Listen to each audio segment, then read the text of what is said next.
What's good, y'all? Welcome back to another episode of Black and Aquatics Freedom Through Swimming. Today I am here with Coach Kalvin. Coach Kalvin, can you go ahead and introduce yourself? Yeah, so hello everybody. My name is Coach Kalvin. I am from Houston, Texas. Shout out Houston. Yeah. Born and raised. I've been in aquatics since I was 6 years old. So I learned how to swim at 6. Nice. From there, I swam with the YMCA. Okay. About 2 years. And then from there, I moved on up to neighborhood swimming. Okay. Just a little bit more competitive. And then from there, I started swimming club in 2013. Okay. And then from there, I just knew I wanted to keep going. So I ended up working towards getting a scholarship. Ended up getting a scholarship to go to school in West Virginia. Oh, nice. Davis and Elkins College. Oh, that's awesome. D2 school in Elkins, West Virginia. Swam breaststroke there. Okay. I have experience in lifeguarding. Been teaching lessons for going on 8 years now. I teach lessons of all ages. So I started at 6 months. I've been up to about 75. Okay. Just always less. Nice. That's awesome. Yeah. So I want to circle back on the college swimming. You don't see a lot of us in college or collegiate swimming. And you said you went to a D2 school, right? So how was that experience just as a whole? Thank you for asking, because that is one of the things that I love to talk about. Because it brings light to the reality of the world. And so that experience was eye-opening. It was very eye-opening. Okay. To say the least, in the 21st century, we are still having problems with race. I had a professor use the N-word in my class. Oh, wow. Walking in the swim meets, it was stairs, of course. Yeah. Questions questions that make you kind of really I had a question, they was like, do you really swim? What? So yeah. It's eye-opening, very eye-opening. Yeah. I had a passive encounter with KKK. They came on campus. Yeah, it was great. It was great. That is. But if I had any recommendations, I would definitely recommend people to go off to college, because you do experience things, that are in the real world. So.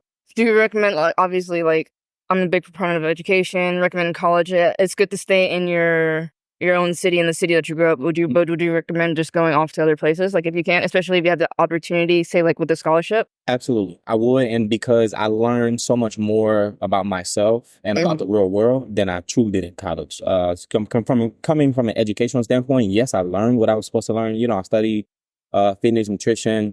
Went to school to originally be a physical therapist, but the outside factors, so understanding your strengths, your weaknesses, having to do things on your own. Yeah. Because you still have access if you're in the same city. Yeah. And this is just what I learned from going off to school. I was just going off to swim, but within that, I learned so much more. Because your social setting, I'm pretty sure, was a lot different from Houston, you know what I'm saying? So we had to adapt, and like I said, it was predominantly white, 3% black. So the adaptation was huge. Yeah. Okay. And then back to the present day, what do you currently do? Are you coaching? Are you lifeguarding? Are you doing a little bit of both? Are you in other water-based sports? Yeah, so actually, I just finished coaching at the Houstonian. So we come off an undefeated season. We got second in the championship, so still heavily, actively coaching and teaching swim lessons as well. Okay. My end goal, or shall I say the current goal, not end goal, but the current goal is to continue traveling with teaching lessons and hope to go international. Okay. I will go international. Nice. And have you incorporated already, or is this something you do on the side or something you do for fun? Do you have a business? So this is actually something I'm doing full time. Okay. But aside from that, I do have a clothing line. The clothing line is called K-N9Ne. So it stands for Transform the Renewing of Your Mind Through Fitness and Nutrition. So it's just basically heavily centered around the mindset.